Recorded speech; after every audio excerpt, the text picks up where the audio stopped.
Hello, જય સ્વામિનારાયણ।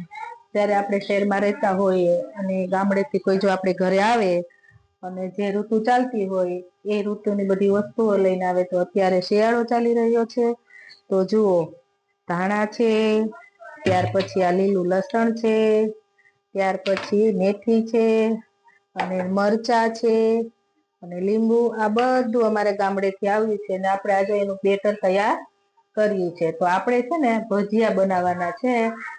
જો ગામડાનું બધું વસ્તુ આવે ને, શાકભાજી ને એવું, તો એનો સ્વાદ અલગ જ હોય છે, ખાવાની પણ મજા આવે છે। તો આપણે આજે ભજીયા બનાવવા છે। ચલો, તો આપણું બેટર તૈયાર થઈ ગયું છે। જુઓ છો કેટલું મસ્તનું છે, લીલા ધાણા, મેથી, લીલું લસણ, અને હવે આપણે એના ભજીયા પાડી।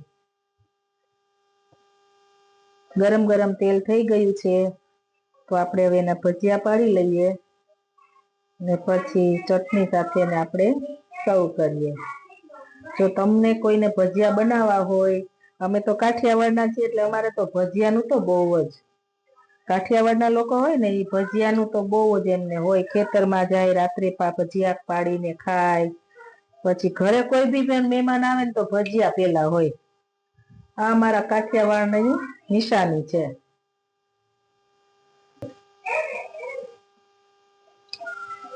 તમે જોઈ રહ્યા છો કેટલા મસ્ત ગોટા તૈયાર થઈ ગયા છે। આપણે એને હજી 5-10 મિનિટ સુધી હવે આપણે એને 2 થી 3 મિનિટ ચડવા દેશું। થોડીક રતાશ પકડે, સેજ માઇનર બ્રાઉન કલર જેવા, પછી આપણે એને લઈ લેશું। ભજીયા હા, આપણે નાના બાળકો માટે ભજીયા મરચા વિનાના બનાવ્યા છે, એટલે કારણ કે મરચા નાખેલા બાળકો ભજીયા ના ખાય, તીખા લાગે એટલા માટે। એ ભજીયા થઈ ગયા તૈયાર। કેટલા મસ્ત ના થઈ ગયા।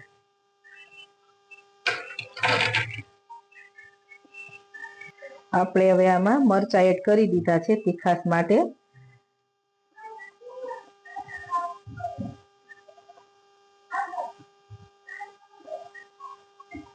હવે આ એકદમ તીખા મરચા છે, 2 જ મરચા નાખ્યા છે પણ બહુ જ તીખા છે। હવે જોઈએ કેવા તીખા લાગે છે।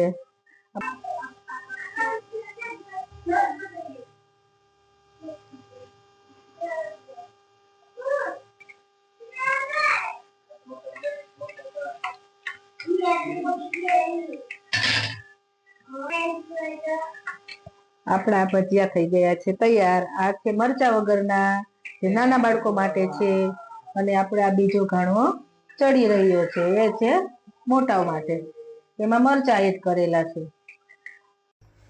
લો જો બધા ગરમ ગરમ ભજીયા ખાય છે, લઈ લેજો। અંશિકા, તું ભજીયા ખાજે, હાય કે આ ભાઈ તો લેવા જ મંડ્યા છે, જાણે આ સીઝનમાં પહેલી વાર ભજીયા ખાય છે, હે ને?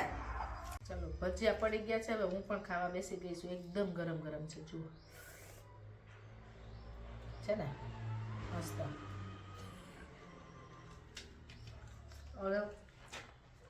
ગામડેથી છાશ આવી છે, ખાટી ખાટી મસ્ત ખાટી ખાટી છે।